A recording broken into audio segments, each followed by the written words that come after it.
I'm Larry Scott, the commissioner of the PAC-12. I'll go with his helmet. Yep. Fortunately, my voice is not as deep and rich and exciting as the one that you heard in the video, but I'm thrilled to be with you all here today for the inaugural PAC-12 Media Day. And first, let me start by welcoming you to Fox Studios here in Los Angeles, the first time that we're holding our Media Day here in Los Angeles, the entertainment capital of the world and an important center for the PAC-12 conference. We're thrilled to be here as we get ready to kick off what promises to be a very exciting 2011 season. I want to thank Fox in particular for adjusting all their production and other schedules to make the facility available for us here today. With all of the iconic leaders and amazing performers and history of success that have originated from these studios, we're thrilled to be able to talk about a similar level of excellence within the Pac-12 and in our football programs. And this is truly an ideal setting for this event, especially given the recent announcement of the extension of our partnership with Fox and ESPN. We're thrilled to be co-hosting you all with our partners at Fox here today to celebrate the future of this conference. And finally, before we go further, I want to thank our friends at the NFL and NFLPA for settling their problems so that we can now concentrate on college football. Areas to focus on going into camp will be our tailback position. We have been very fortunate over the years, as many of you know, to have very productive tailbacks, typically coming back for their senior season or their junior season.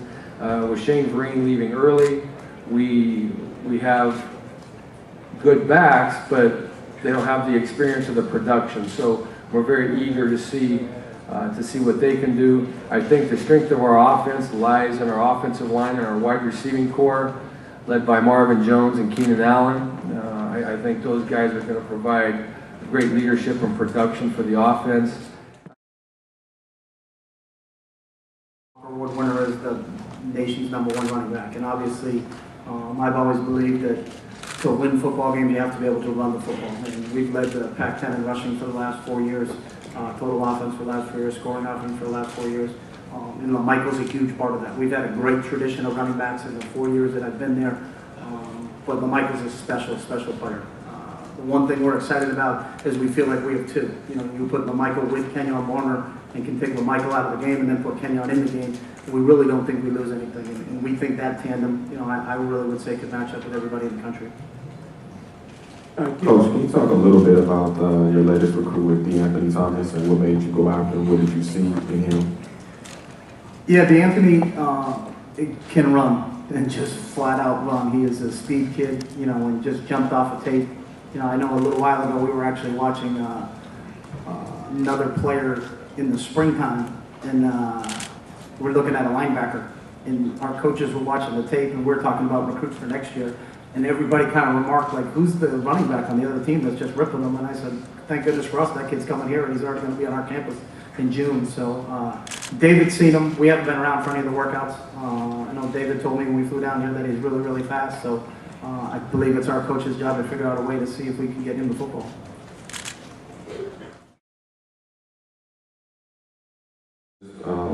What do you bring differently and some of the similarities that you bring that's different from Coach Harbaugh?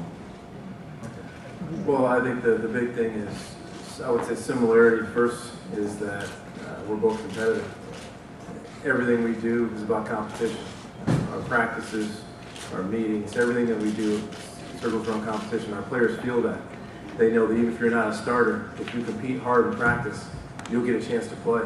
That's the reason when we played 5 running backs last year. Stephon Taylor was phenomenal, had a great year. We had some other guys that earned the right to play. We do it at the tight end position, the receiver position, and that's just how our guys feel. We do it at the linebacker position. Some guys that don't start, if they work hard enough in practice, they'll get a chance to play in different sub-packages. So every practice is vital. Everything that we do is vital, because when it all boils down to it, our guys want to play and do the things that it takes to win football games. And that's the environment that Coach Harbaugh created that I will try to keep.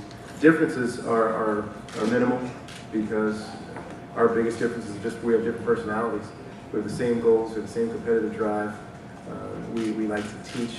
I see myself as a teacher, and that's the environment that we've created down there. Back left. Yeah, I think so. You know, it's definitely nice not to have to learn a new scheme, a new offense. Coach Shaw recruited me. You know, he's been instrumental in my growth as a football player ever since I've been on campus. Yeah, so you know, continuity was definitely something a lot of the players were hoping for, and you know, when the coaching changes were being made. So it's definitely been easier for me, I think. All five of our starters are back, and all of our backups actually. So when you start offensively, you start with an offensive front. I can remember last year or 2 years ago when you get one guy hurt in the offensive line, you can't replace him. I mean, it just changes everything that you do. So feel like we have some skilled players coming back that played last year. Cameron Marshall at running back to me is an outstanding player, and then Brock, Brock had a great spring, and I'll brag on him real quickly. You know, he's very talented in a lot of areas. I do know that he's the tallest quarterback in the league, so you got that going for you.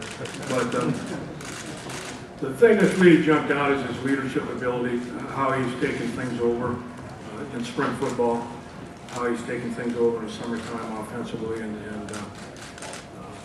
that position, as we all know, I mean, you can have talent, you can do a lot of things, but the intangibles as far as leadership is the key to that position. And the best ones I've had in my coaching career and have not always been the most physically gifted, but they've been the best leaders. And that's what we have with Brock. So without any further ado, I'll introduce Brock Osweiler. He is the one answering all the questions.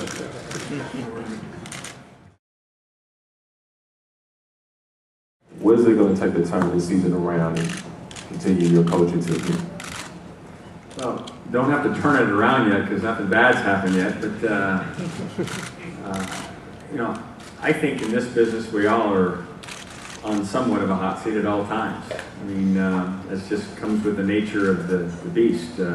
Certainly, expectations at UCLA are such that you know it's important that we fashion together the best season possible.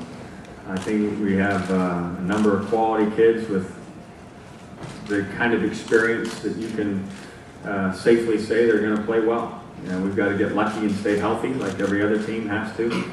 But if we can play well at the quarterback position, and when I say well, I mean consistently, and not turn the ball over to the extent that we've been prone to do over the past 3 years, and we can protect the quarterback, meaning that the offensive line can have some measure of continuity and do a good job up front. And then put that together with the same running game that we fashioned last year when Jonathan was a 1,100-yard back.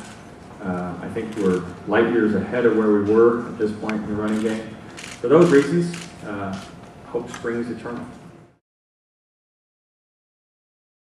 Excited to be here. First Pac-12 Media Day. So excited. When I think back to a year ago at this event, so much has changed. With 2 new teams coming in, how competitive it's going to be.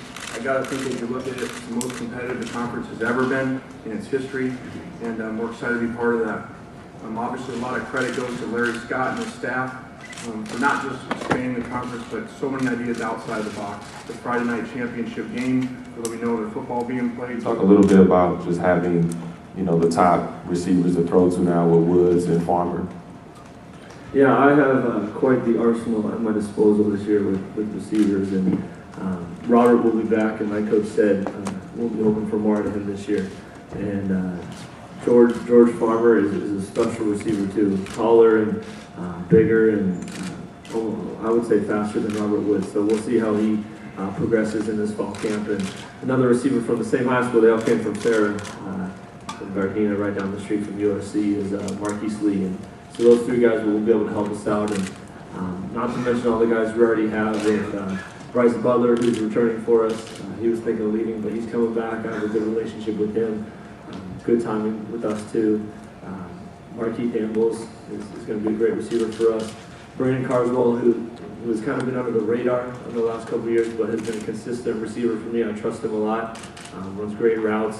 He'll be a senior, kind of the older guy of that group, the veteran. feel like I'm missing someone. Devon Flournoy, the list keeps going on and on about guys who can help us out. I mean, Kyle Prater, who was injured during last fall, even injured during the spring, but a big 6'5" receiver, an X type of guy like Mike Williams or Dwayne Jarrett, who we haven't really had the last couple of years. He'll be able to help us out a lot. So we have all this skill and we have all these players, but I think we'll finally be able to turn that into production. And these off-season workouts that we've been doing have been great to get timing, but have a special group over here.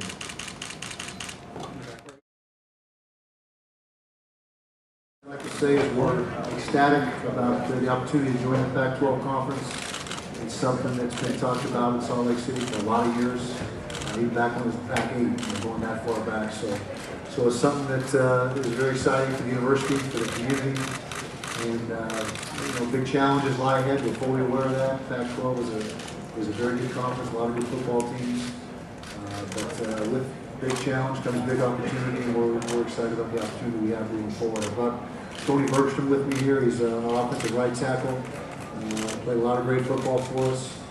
Great student, chemical engineering major.